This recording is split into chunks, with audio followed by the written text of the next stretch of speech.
Video video করতেছি, দেখতেছো না?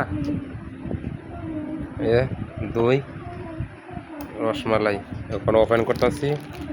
ওই যে অস্থির বগুড়ার একদম অথেন্টিক অরিজিনাল দই। যার যার যার লাগবো কমেন্টে জানাবেন।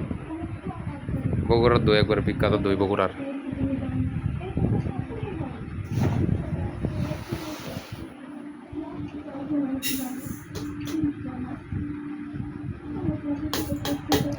রসমালাইটা এই যে দেখাই, এই যে বগুড়া রসমালাই,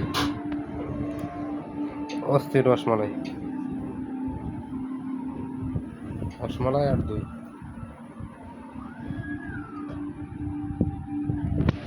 মজা করে খাবো, সবাই দেখবেন।